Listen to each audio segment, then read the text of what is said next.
আমি কোনোভাবে পেয়েছি আনরেস্ট্রিক্টেড অ্যাক্সেস ইজিপ্টের সমস্ত পিরামিডগুলো এক্সপ্লোর করার। ও আমার গোটা জীবনে আমি এমন জিনিস দেখিনি। আমরা প্রাচীন ফেরাওদের সমাধিগুলোতে যাব, যেসব জায়গায় প্রবেশ করা লিগ্যাল নয়, কারণ ওই জায়গাগুলো খুবই বিপজ্জনক। এখান থেকে পড়ে গেলে কি হবে? ও আমরা নিশ্চিত মরে যাব। আমরা এমনকি পিরামিডের নিচে একটা গোপন সমাধিতে সাঁতার ও কাটবো। মাই গড! আর এগুলো এক্সপ্লোর করার জন্য আমরা মাত্র 100 ঘন্টা পেয়েছি, আর আমরা সেটা শুরু করছি এখন থেকে। সবাই আমার সাথে চলো, বেশ মজার হবে কিন্তু। এটা কিন্তু দারুণ। কেউ একজন 4500 বছর আগে পাথরটা এখানে রেখেছিল। একদম, এই পিরামিডটা প্রায় 4500 বছরেরও বেশি পুরনো। আমরা যে পথ দিয়ে যাচ্ছি সেটা মিশরবিদদের মতে রাজা খুফুর সমাধির দিকে নিয়ে যায়, সেই ফেরাও যিনি সম্ভবত পিরামিড তৈরি করতে বলেছিলেন। ওয়াও! এই যে ঘরটা দেখছেন, এটাকে বলে গ্র্যান্ড গ্যালারি। আমরা এখনো অব্দি এই পিরামিডের কতটা ঘুরলাম? আমার কাছে এই প্রশ্নের কোনো উত্তর এই মুহূর্তে নেই। ও উত্তরটা খুবই ভালোভাবে দিল আমাকে। এর পরের ঘরটা হলো রাজার শেষ বিশ্রাম কক্ষ। হ্যাঁ, আমাদের তো তাই মনে হয়। তাহলে চলো যাওয়া যাক। ও ও ও ভাই, এটা আমি কি দেখছি? এটা তো অসাধারণ। 4600 বছর আগে এই ঘরে হয়তো রাজার মমিকৃত দেহ রাখা হয়েছিল। এখানেই তাহলে ফেরাওকে সমাধিস্থ করা হয়েছিল। হ্যাঁ, আমরা মনে করি এখানেই ওনাকে সমাধিস্থ করা হয়েছিল। মনে করো, শিওর নয়। আমার মনে হয় এই পিরামিডের ভেতরেই আরো একটা চেম্বার আছে, যেটা আমরা এখনো খুঁজে পাইনি।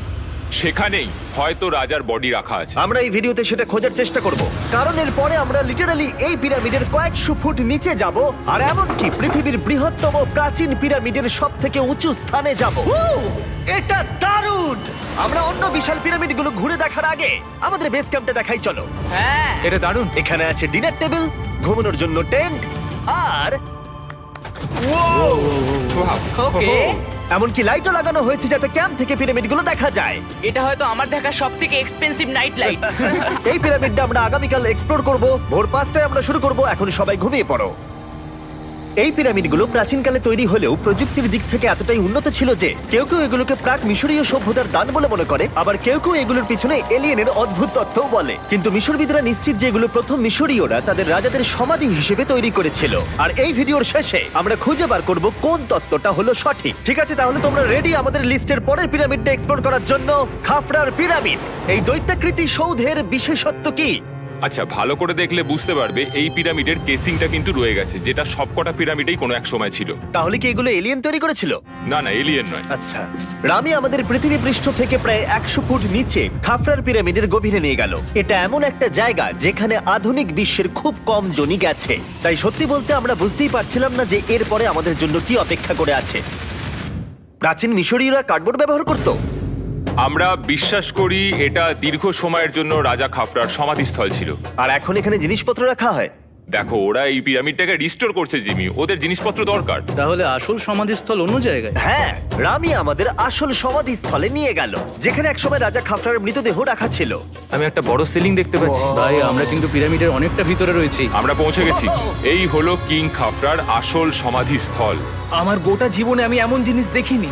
এটা কি ভাই? এটা কি? দাঁড়াও, ডেটটা দেখো। যেই সমাধিটা আবিষ্কার করেছিল এই গ্রাফিটিটা তার। ও জানিয়েছিল যে ওটাকে ডিসকভার করেছে। হ্যাঁ, এখানেই তাহলে ফেরাওকে সমাধিস্থ করা হয়েছিল। এখানেই কিং খাফরাকে সমাধিস্থ করা হয়েছিল। এখানে শুলে কি ওনাকে অসম্মান করা হবে? এটা সম্মান অসম্মানের ব্যাপার নয়, কিন্তু এখানে একটা অভিশাপ আছে। কেমন অভিশাপ আছে এখানে? তুমি জানতে চাও? না। ঠিক আছে, চলো এখান থেকে বেরিয়ে যাই আমরা অভিশাপ লেগে যাওয়ার আগে। ও মাই গড, এই পিরামিডটা সত্যি অসাধারণ ছিল। এই পিরামিডটা আমাদের অনেক প্রশ্নেরই উত্তর দেয়নি, কিন্তু হয়তো পরের পিরামিডগুলো আমাদের এই সমস্যার সমাধান করে দেবে, আর আমরা আমাদের প্রশ্নের উত্তর পেয়ে যাব। এই টুমটা হলো গড ওসাইরিসের, যেখানে খুব কম মানুষই Oh my God! এখন অব্দি আসতে পেরেছে। তাহলে আমরা এখানে কি করছি? আমরা ভাবতেও পারিনি পাতালের দেবতার সমাধি মাটির নিচে এতটা গভীরে অবস্থিত। ও ভাই না, এটা তো অনেক নিচে অবধি গেছে। আগে তুমি যাও কার্ল। ও মাই গড, ও মাই গড! আরে ও একটু আওয়াজ না করে নিচে নামছে কি করে? এটাই হলো এন্ট্রেন্স, কাল। হ্যাঁ, তারপরে এটা আন্ডারওয়ার্ল্ডের গডের এন্ট্রান্স। এটা তো অনেক বড় সিঁড়ি। এটা কিন্তু সত্যিই খুব গভীর, মানে তুমি যদি পড়ে যাও। হ্যাঁ, নিশ্চয়ই আমি মরে যাব। হ্যাঁ,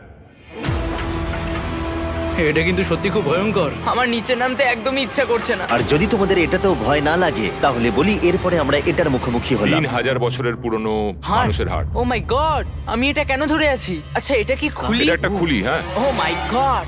এটা এতটাই নিচে যে আমরা আর গভীরে গেলে